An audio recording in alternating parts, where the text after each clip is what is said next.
de Ariano. Então isso é uma confusão danada. Aí a Zé Olímpio depois repetiu. Hoje eles tiraram, hoje está tudo certinho. Agora, como é que Ariano, tão criterioso, se deixou nessa... não mudou de novo. Mas pra você tá esculhambando o meu trabalho, tchau. Porque você só vê depois de pronto, né? Chega da Alemanha e está pronto. Agora, outra coisa, ele nas primeiras edições não aparece ilustrações. Por quê? Para dar a veracidade do romance. Porque as ilustrações são do personagem, Taparica Quaderna. Era uma brincadeira. Uma espécie de prova dos processos. Era para dar uma veracidade ao romance. Tá entendendo? Em todo caso, seja como for, Zélia está muito presente na vida dele. Ela também. Eles se equivocaram porque ela ilustrou as peças. Sim. Aí eles se equivocaram, colocaram. Né? Mas é uma edição belíssima, essa edição da Pedra do Reino. E é uma edição integral, porque a edição francesa, essa edição aqui, veja que ela tem um subtítulo ali, ó. Versão para europeus e brasileiros de bom senso. Essa edição é uma edição resumida. Não é a edição completa da Pedra do Reino, ela é resumida. Ele fez uma adaptação para ser publicado na França. Porque a editora, na época, a Métaillier, tinha medo de um livro muito grande, como ele nunca tinha publicado romance fora, ela teve medo. Aí ele reduziu. Ele fez uma versão. Como é que ele fez essa redução? Você vê que muitas vezes ele cita o cordéis, ele tirou os cordéis, foi fazendo um enxugamento. Então é uma versão mais reduzida da Pedra do Reino. E não passava pela ideia dele fazer também um em português, uma versão mais Nunca fez, nunca pensou. Esse livro se consolidou, né, já é um clássico. Eu vi uma entrevista da Ariano uma vez, que uma pessoa perguntou, o seu texto poderia ser menor. Se fosse menor, não era Pedra do Reino. Ele fez para essa edição. E Delete, vocês podem até, ela vai fazer uma conferência, vocês podem até perguntar a ela diretamente. Ela fala um português maravilhoso. Ela morou aqui, ela foi professora da UFPB, mais de quase 20 anos. Então vocês podem perguntar diretamente a ela essas questões ligadas à tradução. Mas a ideia é essa, ele pegou e fez uma adaptação. E ela traduziu. Então, voltando. Aí quando ele chega aqui, deixa eu voltar aqui para... Quando chega aqui, ele para na Guerra de 12 e depois sai em livro ao Sol da Onça Caetana. Isso aí em 77 ainda. Quando ele entra na década de 80, ele já tinha desistido. Ele não queria mais saber dessa trilogia. Desistiu da trilogia. Passou um bom tempo afastado, inclusive, de imprensa, né, essas coisas. Chegou a publicar um artigo chamado Despedida, passou um bom tempo. Foi quando eu conheci. Eu conheci Ariano em 84. Ele era professor da universidade. Eu tinha acabado de entrar na universidade para cursar arquitetura, eu sou formado em arquitetura. E ele ensinava estética na universidade. Quando eu conheci, a minha amizade dele com ele começa por aí. Então, Ariano, em 84, ele era uma personalidade que passava completamente despercebida, assim. Não era essa celebridade que depois a televisão vai fazer, que ele não podia andar na rua. Ele pegava ônibus, não andava de automóvel. Eu conheci Ariano, ele não pegava ônibus, ele tinha horror ele não andava de carro, ele tinha horror a carro, ele andava de ônibus. Saía da casa dele, atravessava o rio de bode, ele morava ali nas margens do Capibaribe, e pegava o ônibus, o telefone, ele andava de alpercata, né?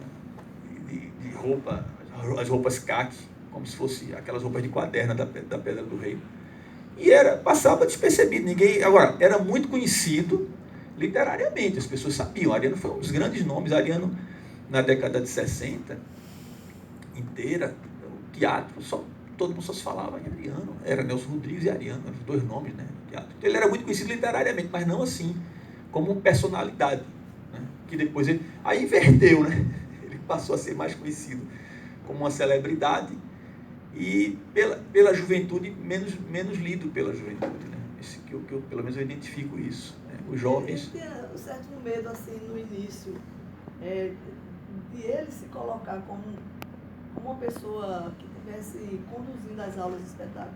No Dom Pantebe, no início, é como se ele estivesse fazendo um teste, dá certo, e depois ele veio... Mas veja, ele fazia essas aulas de espetáculo, elas começam oficialmente com esse nome, na época do governo Arraes, quando ele foi secretário de Cultura. Mas ele já fazia, na época do Quinteto Armorial, ele saía com o pessoal do Quinteto Armorial, ia para o Rio, ia e fazia essas apresentações com o Quinteto Armorial. Só não chamava de aulas de espetáculo. Depois é que ele deu, quando ele foi secretário de governo de Arraes, entre 90 e 95, ele escreveu um plano de governo, um plano cultural, e ali ele colocou um dos itens, as aulas de espetáculo. Aí ele oficializou o nome. E depois passou a fazer, quando saiu do governo, passou a fazer por conta própria, depois voltou a convite de Eduardo e continuou a fazer. Só que na época de Eduardo ele teve mais estrutura. Na época de Arraes ele tinha menos estrutura, menos dinheiro. Na época de Eduardo ele tinha cenários, ele tinha figurinos, ele tinha bailarinos à disposição dele, que eu acompanhava nas aulas de espetáculo. Nessa exposição que está aí, que vocês vão ver hoje à noite, a abertura, todas as pinturas em pano, as grandes pinturas em pano, são cenários que Dantas fez para as aulas de espetáculo, todas elas. A maior, tem o Circo da Onça Malhada, tem uma grande, ficava no meio, não sei se alguém chegou a ver essas aulas de espetáculo, ficava no meio, e algumas dessas pinturas ficavam nas laterais. Então aquilo que vocês vão ver ali em pano, já está ali montada a exposição, toda a pintura ali em pano, aquelas pinturas todas são partes do cenário, ou dos cenários, melhor dizendo, das aulas de espetáculo, porque havia mais de uma versão de aula, né? Então ele colocava ali, tá certo?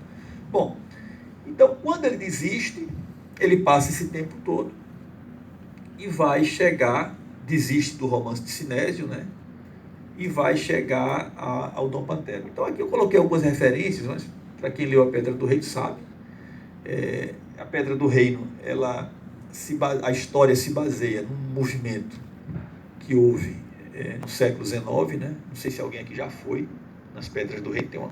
Eu vou mostrar agora do início, porque tem umas fotografias que eu pulei.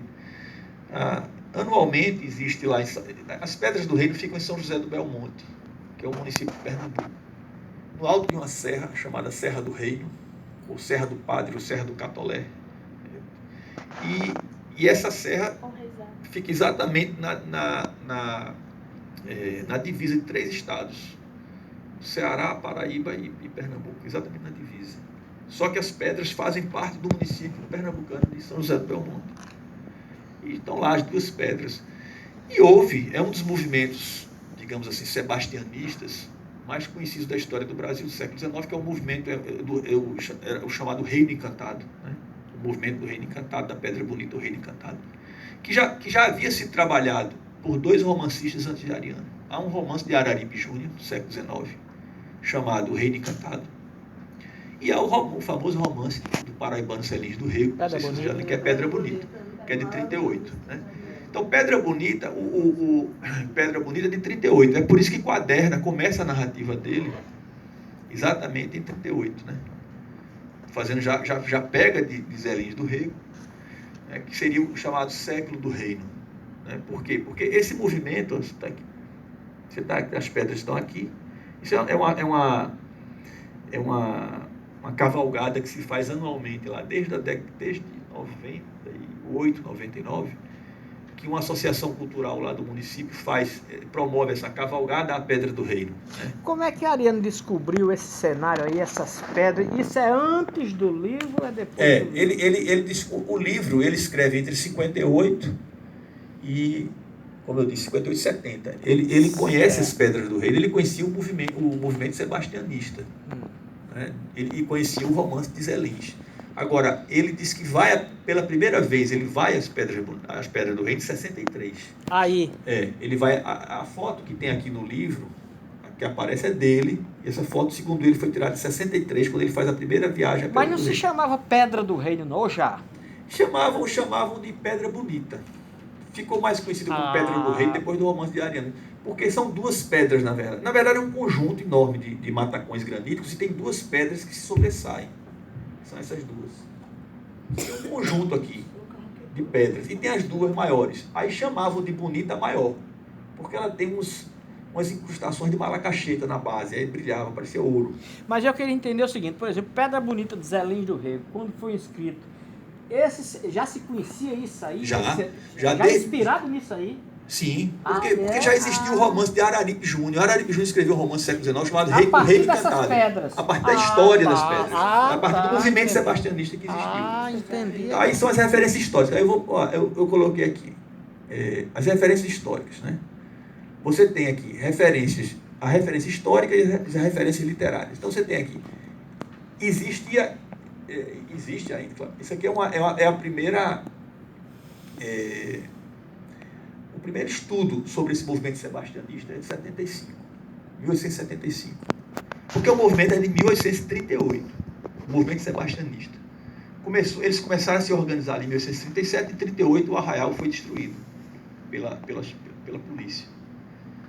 E o que era esse movimento? Um beato, se dizia, um visionário, dizia que Dom Sebastião ia voltar, o movimento sebastianista. Dizia que como houve em Pau de Colher, como em Canudos, né? O movimento sebastianista, Caldeirão, né? Esse é de 1838, de 37 a 38. Aí em 38, o que é que eles diziam? Que lavando aquelas pedras seriam as torres da Catedral Encantada de Dom Sebastião, que se lavassem com sangue, ele voltaria, traria felicidade, né? Ia deixar ia vir com seu exército de dragões para comer os poderosos, aquela coisa do sebastianismo mesmo, né? E ele fazia uma série de referências a isso, né? O profeta lá, que é Dom João Ferreira, que no romance é Dom João Ferreira Quaderno. Entendeu? Ariano pega essa memória histórica e faz adaptações para o discurso de Quaderno. Então é muito bem realizado, porque é aquela ideia do romance pós-moderno, você não sabe o que é verdade, o que é história, você não sabe, né? É Dom João Ferreira, aí ele bota Ferreira Quaderno no romance, ele vai adaptando. Então, já existe, desde 75, o primeiro texto sobre esse movimento é um texto histórico, é uma memória histórica, de um historiador. Memória sobre a Pedra Bonita ou Reino Encantado. Veja que era Pedra Bonita. Na comarca de Vila Bela, província de Pernambuco, de Antônio Ato de Souza Leite. Saiu nessa revista arqueológica. Se você consulta, eu tenho essa memória, digitalizei isso. Aí ele conta toda a história sebastianista, só que com alguns exageros. Por exemplo, Ático diz, ele chega lá, estuda, olha para as pedras e faz uma estimativa que vingou, ele nunca mediu. Ele fala que as pedras teriam 33 metros. Nunca teve, tem 12, se tiver muito. Porque no século XIX o pessoal gostava muito de exagerar as coisas, né? A pedra, aqui, eu fiz até a curiosidade, eu fui lá uma vez, aqui sou eu a cavalo. Aí eu fiz uma medida aqui, ó. Se você pegar esse cara com 2 metros, que não tem 2 metros, você não tem nem 12 metros. 1, 2, 3, 4, 5, 6, 12, nem 12 metros tem. Aí a crônica deu 33 metros. Todo mundo foi nessa, 33 metros, 33 metros. 33 metros é muito. Quando eu fui lá, eu sou arquiteto, eu disse, não pode ter 33 metros. 33 metros é um negócio. Quaderno ainda baixa. E quaderno, que é megalomaníaco, ele ainda bota 20 e poucos metros. Porque quaderno é megalomaníaco. Ariano faz um personagem que é megalomaníaco e é mais verdadeiro do que os historiadores. Ele bota 20, não, 20. Dá uns 20. Mas ele bota 24 metros. Então, mas ela não tem, tá vendo? Então, aí, depois dessa memória de Ático, quem quiser ler, é fácil encontrar, eu tenho também. Essas dedicatórias que passam tanto são... Eu vou mostrar. Aí, só para fechar aqui, a gente está indo e voltando. Aí depois você tem as referências literárias. Então o romance de Ariano é o terceiro já sobre o tema, só que com um viés completamente diferente. O romance de Araripe Júnior é um romance interessante. Araripe Júnior era um romântico, é um romance ligado ao romantismo. Então, inclusive, há uma deturpação aí. Araripe Júnior, eu acho que ele nunca foi lá na Pedra do Rei. Ele narra, parece que está numa floresta, aquela coisa do romantismo, da paisagem tropical, sabe? E aí ele faz do Reino Encantado um quilombo. No romance de Araripe, são quilombolas, o movimento é todo de quilombolas. E não é verdade, não foi um movimento de quilombolas.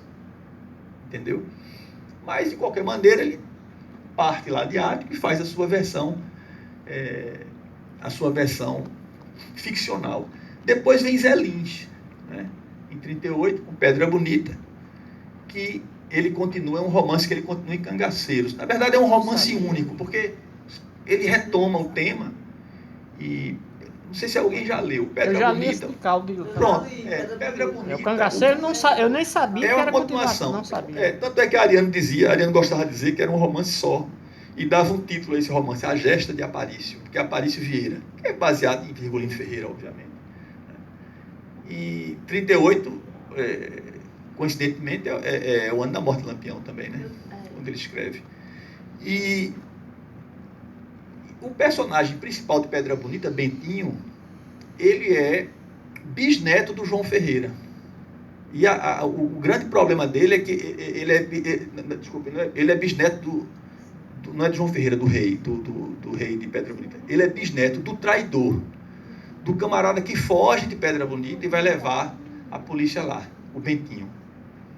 Então ele é todo traumatizado por conta disso. Quaderna já é bisneto do rei. Quaderna já é bisneto do rei. Então é outra versão, ele já veio pelo lado, já veio por outro lado. Então é interessante você ler os romances, porque você vai ver as diversas visões. Mas Quaderna parte do mesmo assunto. E aí eu acho que depois do romance da Pedra do Reino, é que começaram a chamar de Pedra do Reino mesmo. Porque você não vê mais, você vê pouco, você vê mais Pedra Bonita, teria que ver com calma, você vê mais Pedra Bonita. E depois Pedra do Reino. Então esse é o fundo, né, do romance. E o narrador Quaderna, então Ariano cria esse personagem, e aí eu entro na questão autobiográfica, né? Já começa, porque tem muita coisa de Quaderna, da personalidade de Quaderna, que você vê em Ariano, muita coisa, mas não é isso que a gente diferenciar. Não é um personagem não é um romance autobiográfico. Há referências, né? E isso causou muito problema a Ariano. Por exemplo, Quaderna era monarquista, Ariano era monarquista. Quaderna começaram a associar, né? Na verdade, gostos literários de Quaderna eram gostos de Ariano. E ele brincava um pouco com isso, né? E aí, esse personagem, eu já escrevi muito sobre Quaderna. Tem vários textos meus sobre Quaderna, mostrando a gênese de Quaderna. Mostrando, por exemplo, que Quaderna é uma referência a Policarpo Quaresma e a Pedro Kemp. Quer dizer, você tem uma referência erudita, que é do Triste Fim, que é um sonhador, que é um Quixote, né? Que é o de Lima Barreto. E você tem uma referência, quer dizer, Quaderna tem um lado erudito e tem um lado popular, que é o Pedro Kemp. Você vê que é PQ, né? Uma espécie de homenagem, né? Pedro Quaderna. Então, é uma coisa muito... Recentemente, Braulio escreveu um texto, Braulio Tavares escreveu um texto, e aí eu nem disse a ele, é aquilo que eu digo, assim, eu nem respondi, né? Porque ele cometeu um equívoco, e eu acho que ele nem sabe ainda. Ele disse que Ariano teria se inspirado em Quaderna na palavra, no livro de João Cabral. Porque João Cabral do Melo Neto tem um livro de 1960 chamado Quaderna, né? Aí Braulio diz lá que Ariano se inspirou no livro de João Cabral, Quaderna, para fazer seu personagem Quaderna. Não é verdade, porque nos manuscritos de Ariano, por isso que eu digo que muitas vezes a gente diz um negócio, tem que depois... Eu vou escrever isso, parece que eu estou... Nos manuscritos de Ariano, que remontam a 58, antes do livro de Cabral, já tem Quaderna. Só que não era Pedro Quaderna, era Henriques Quaderna, a primeira versão do personagem. Isso o Braulio não sabe. Só sabe se você pegar o primeiro manuscrito, que é de 58. Então, é por isso que, às vezes, aí ele diz isso lá e tal. Pode ter sido até o contrário. É impossível você dizer provar o que ele disse. Pode ser até o contrário. Como João Cabral era muito amigo de Ariano, eles conversavam muito, pode ser até que João Cabral tenha se inspirado no nome de Ariano. Não tem como você provar. Mas o fato é que já nos manuscritos já aparece o Quaderna em 58.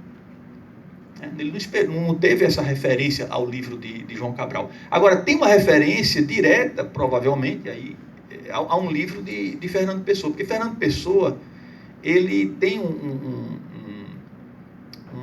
volume que ele reúne algumas histórias policiais dele, que é Quaresma Decifrador. Aí tem a maravilhosa desaventura de Quaderna, o Decifrador, né? E Fernando Pessoa tem Quaresma Decifrador. Então aí realmente tem a Ariano deve ter visto isso, e tem um aspecto policialesco também no romance, etc. E aí, quer dizer, eu até escrevi um texto uma vez mostrando que Quaderna tem alguma coisa de Ariano. Tem alguma coisa de Ariano, mas uma Quaderna divide-se em 4 partes. Então, Quaderno é um pouco de Ariano, é um pouco de Samuel, é um pouco de Clemente, que são os mestres dele, né? E é um pouco dele mesmo, quer dizer, ele tem uma personalidade própria também. Mas tem uma coisa curiosa, porque você pega do nome Quaderna, 4 letras se repetem: Quaderna, Suassuna. Quer dizer, Quaderna é uma recriação literária dos Suassunas, os Quadernas são uma recriação dos Suassunas, mas uma parte, né? Uma parte só. Da mesma maneira que quando você pega... Ariano gostava muito de brincar com essas coisas, com números. Quando você pega o Dom Pantero, você vai ver que Chabino tem o mesmo número de letras de Suassuna, porque o Chabino é com S e C. Chabino é o mesmo número de letras, porque os Chabinos são os Suassunas, né? Quando você pega aquele personagem, tem 2 personagens lá, que é o tio, os 2 nomes se referem, são os 2 pseudônimos do tio de Dom Pantero, né? Que é Antero Chabino. Aribal Saldanha e Ademar Salinas. Se você for pegar, tem o mesmo número de letras de Ariano Suassuna. Ele brincava muito com essas coisas.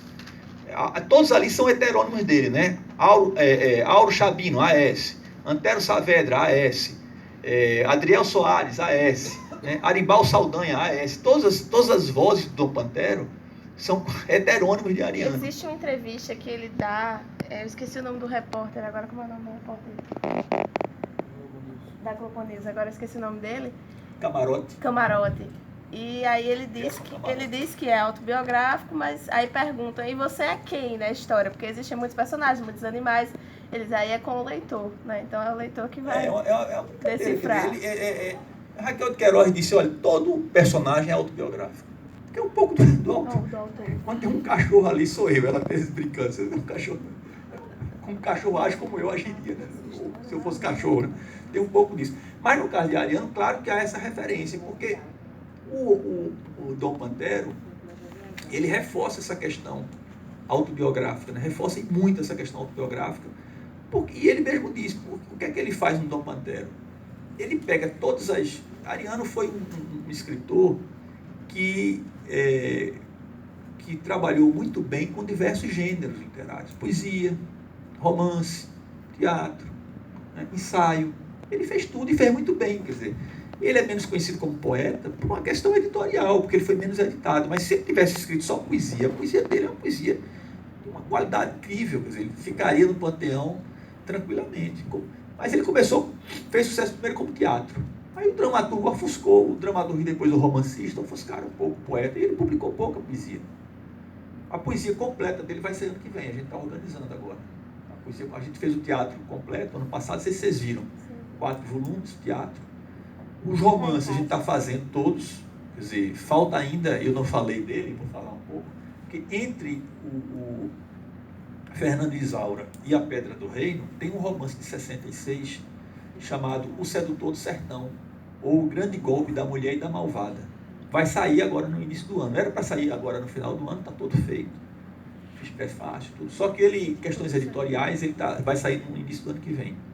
Que é muito engraçado, é um romance picaresco, em que o personagem principal é Malaquias.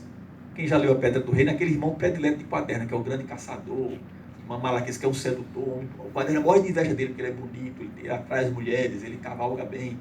Que é o caçador que vai nas caçadas, que ele leva para a honra dos Quadernos, porque ele vai ganhar dos Pereiras, etc. É um personagem super simpático, e Ariano faz desse personagem o protagonista de O Sedutor do Sertão. É uma novela engraçadíssima, você morre de rir com a novela, toda picaresca. Essa novela é curiosa, porque essa novela, na verdade, ele aproveitou material da Pedra do Rei, que ele não usou, e como depois ele desistiu, ficou como uma história independente. Porque, na verdade, em 66, o que é que aconteceu? Pediram a Ariano uma história para um filme, que seria rodado aqui na Paraíba. E aí, ele pegou, ele estava em 66, ele ainda não tinha lançado A Pedra do Reino, mas já estava com o universo da Pedra do Reino todo, já estava fazendo. Ele pegou um trechinho, pegou Malaquias e construiu a história do Sedutor do Sertão. O filme acabou não sendo feito. Ficou na gaveta, e ele ia usar na trilogia. Como ele desistiu da trilogia, também não usou. Aí ficou como uma novela independente. Vai sair agora. Então tem a Fernando Isaura, O Sedutor do Sertão, A Pedra do Rei O Rei Degolado e Dom Pantera, com os 2 livros. São os 5 livros. Então, todos esses livros acabam sendo um livro só. Na verdade, é um livro só. É mais ou menos como... eu sou um grande leitor de Otávio de Faria. Não sei se vocês já viram Otávio de Faria. Otávio de Faria é um romancista dos anos 30, 40, morreu na década de 80, um romancista do Rio de Janeiro, que escreveu o maior romance da literatura brasileira em termos de extensão. Chama-se A Tragédia Burguesa. Ele tinha a ideia de fazer 15 volumes, morreu, fez 13. 13 volumes. Tem um dos volumes, o Anjo de Pedra, por exemplo, que é do tamanho da Pedra do Rei. Então, em extensão, é o maior romance da literatura brasileira. E todos esses romances se interligam, são os personagens que vão saindo. Você está entendendo? A Ariano procurou fazer alguma coisa mais ou menos nessa dimensão de Otávio de Faria, só que no universo dele, de Ariano. Que é um nome esquecidíssimo hoje, Otávio de Faria. Mas, enfim, então... É de fácil acesso? Não, Otávio de Faria não é mais lido, você só consegue na estante virtual. Porque qual foi o grande problema de Otávio Faria? Otávio Faria, a gente tem que... Se você for olhar a história da literatura, eu posso estar enganado, mas a história da literatura brasileira, quando chega no modernismo, o que vai acontecer? O modernismo, na verdade, ele não deixa de ser uma espécie de neonaturalismo, com um foco no social. Um foco no social. E essa vertente ganhou muita força, sobretudo por uma crítica mais à esquerda. Graciliano. E os grandes romancistas considerados de direita na época, nos anos 30, que eram os católicos urbanos, eles ficaram meio que relegados, sobretudo Otávio de Faria e Lúcio Cardoso, que é um senhor romancista. Mas ninguém mais fala de Lúcio Cardoso. Falam muito da Crônica da Casa Assassinada, que é um dos livros dele. O Lúcio tem uma obra enorme. E Lúcio ficou escanteado. Lúcio foi o mestre de Clarice Lispector. O Lúcio dava título para Clarice, Perto do Coração Selvagem, é um título de Lúcio Cardoso, que deu para Clarice. Clarice era apaixonada por ele. É uma história de amor, cartas, você contar. Ela era apaixonada por Lúcio Cardoso. E sempre dizia, só não me casei com Lúcio Cardoso por conta da impossibilidade. Ela dizia que ele era homossexual, Lúcio Cardoso. Então, a impossibilidade era essa. Mas ela era louca por Lúcio Cardoso. E Lúcio morreu muito cedo. Lúcio morreu em 68. Teve um derrame e morreu em 68. Mas Lúcio tem uma obra monumental. Mas como Lúcio era de direita, pela crítica, porque tinha essa ligação com... Era um pensador católico, considerado então de direita, foi escanteado. E vingou essa geração mais, digamos, que dava mais ênfase, digamos, ao problema social, à denúncia. Lúcio não tratava disso. O Lúcio era quase um surrealista. A Crônica da Casa Assassinada é um romance quase surrealista. Muito na linha de Clarice, tinha algumas coisas assim. E Otávio de Faria, o grande objetivo de Otávio de Faria era a classe média urbana do Rio de Janeiro. Esse romance, A Tragédia Burguesa, é a decadência dessa classe ligada ao catolicismo, etc. Toda a decadência. Então, isso não interessava muito. E esses autores ficaram esquecidos. O que é uma pena. Mas aí vamos voltar para cá. No caso de Ariano tem muito dessa ideia de Otávio, de fazer um grande romance em que você vai... Um personagem que é coadjuvante aqui, vira um personagem principal aqui, e assim vai. É o caso do Malaquias. Malaquias aparece na Pedra do Rei, é um coadjuvante e é o protagonista do Todo Sertão. Então, isso é que é uma coisa curiosa na obra de Ariano. Você, quando lê a obra toda, cada romance lança luz sobre outros, sobre passagens que em outros romances ficaram mais obscuras. Então, tem um professor lá de Recife, que era até músico, Jaber Maciel, ele acho que é vivo. Jaber Maciel foi ligado ao Quinteto Armorial. E ele dizia, olha, a obra de Ariano é uma obra que só pode ser compreendida a partir de uma perspectiva de sistema. Você lê a poesia de Ariano, você acha hermética. Mas quando você lê o romance e volta para a poesia, muita coisa da poesia que você achava que era hermética foi iluminada pelo romance. A mesma coisa. O teatro menos. Porque o teatro é uma fase da vida dele, que ele está ali, faz um sucesso enorme, e cada peça tem que dizer tudo em 2 horas, obviamente. A peça tem que ser E são sociais também, a farsa da boa preguiça. Sim, mas quando você vê em conjunto, ele também faz essa digressão. Mas as peças têm uma autonomia, digamos assim. Então, conhecer Ariano, é preciso que você leia a poesia, que você leia o romance, que você leia o teatro, para você conhecer bem. Né? Para você conhecer bem. Porque uma coisa vai jogando luz sobre a outra. E aí esses personagens vão circulando. Em Dom Pantera ele vai fazer exatamente isso. Quando eu falo da vertente, assim, do viés, digamos assim, pós-moderno do romance, é porque ele tem, se você pega a Pedra do Reino, a Pedra do Reino um tratamento literário muito avançado para a década de 70. Quando Guimarães Rosa escreve o Grande Sertão Veredas, o Wilson Martins diz assim: Guimarães Rosa colocou o romance contra a parede. Não tem como você retroceder, para avançar você vai ter que destruir essa parede. E acho que Ariano faz um pouco isso no Dom Pantera, é uma explosão, porque ali qual é o grande problema do romance? É a forma como você vai contar a história. Né? Ele não queria contar naquela linha. O regionalismo você tem grandes romancistas, Zé Lins do Rego, uma maravilha, mas é a forma de contar tradicional. Você conta a história. Guimarães Rosa vai subverter um pouco isso, né? Com aquele monólogo de Reobaldo. Então, Ariano, quando lança o personagem Quaderno, ele também consegue subverter um pouco com essa narrativa, digamos assim, caleidoscópica de Quaderno. O romance vai se construindo à medida que ele vai fazendo, né? Tem alguma coisa de autorreflexividade, porque ele tá preso, dando depoimento, e esse depoimento está se transformando no romance. Então tem alguma coisa de autorreflexividade sobre o próprio ato de escrever um romance. Isso, claro, não seria novidade. Machado de Assis fez isso, né? É São Bernardo. Memórias Póstumas. Um movimento assim? Do escrito. Que o romance vai sendo feito, né? E Machado de Assis tem Dom Casmurro. Dom Casmurro vai fazendo, né? O romance tem um pouco. Mas no caso da Pedra do Reino, é evidente porque é um escritor. É um escritor que está ali usando aqueles depoimentos para fazer um romance. Né?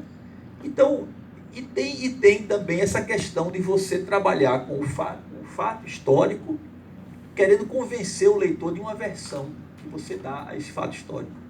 Quer dizer, Quaderna sempre se coloca como eu estou me dirigindo aos nobres senhores, então estou querendo dizer toda a verdade. E ali ele está iludindo a todo instante, ele está contando. Né? Então você olha para Pedro Reis, você não sabe o que é verdade, ele cria um personagem que se confunde com um personagem histórico, digamos assim. Tem essa brincadeira do romance com a ficção. Isso é muito da pós-modernidade. Né? Então ele sempre vai citando, e aí ele vai deturpando as citações e adaptando ao discurso dele.